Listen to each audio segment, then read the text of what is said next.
ভালোবাসা দিলেই ভালোবাসা পাওয়া যায়, এটাই বাস্তব সত্যি। এই কথাটি মাথায় রেখে চললে জীবনে সফলতা পাওয়া যায়।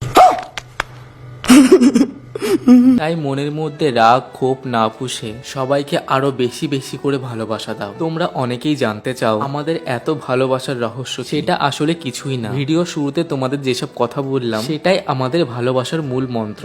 আজকে আমাদের সকালটা শুরু হয়েছিল খুব সুন্দর একটা মুহূর্ত দিয়ে। তারপরে জানলা খুলে দেখি বাইরে খুব সুন্দর বৃষ্টি হচ্ছে। আসলে আমরা বৃষ্টি দুজনেই খুব ভালোবাসি, তাই সব কাজ ফেলে রেখে দুজনে চলে গেলাম বৃষ্টিতে ভিজতে। তারপর দুজনে বসে পড়লাম ব্রেকফাস্ট নিয়ে। আমাদের ব্রেকফাস্ট দেখে তোমরা কিন্তু আবার কেউ হেসো না, আসলে সকালে আমরা এইরকম হালকা খাবারই খাই। সকালে বৃষ্টিতে ভেজার পরে কিন্তু আমরা স্নানটাও সেরে নিয়েছিলাম, কারণ বৃষ্টিতে ভিজতে ভালো লাগলেও কিন্তু আমাদের দুজনেরই ঠান্ডা লেগে যায়। তারপর দুজনে বসে পড়লাম দুপুরের রান্নার জোগাড় করতে। আজকে কিন্তু আমার সোনা রান্না করছিল, আর আমি ওকে হাতে হাতে সব গুছিয়ে দিয়েছিলাম। আজকের মেনুতে ছিল বাঁধাকপি ঘন্ট ও সর্ষে দিয়ে মাছের ঝোল। আর আমার সোনাকে দেখো রান্না করতে করতেও কত দুষ্টুমি করে। মাছ ভাজা খেতে কিন্তু আমার ভীষণ ভালো লাগে, আর সোনা যখন মাছ ভাজছিল সেই ভাজা মাছের গন্ধে আমি আর নিজেকে আটকে রাখতে পারিনি, তাই প্লেট নিয়ে চলে এসেছি একটা মাছ ভাজা খাওয়ার জন্য। আমার মতো কে কে আছো যারা মাছ ভাজা খেতে ভালোবাসো, কমেন্টে কিন্তু অবশ্যই জানিও। আর আমার সোনাকে দেখো আমার কত খেয়াল রাখে, রান্না করতে করতেও আমার কাছে চলে এসেছে মাছ ভাজাটা আমাকে খাইয়ে দেওয়ার জন্য,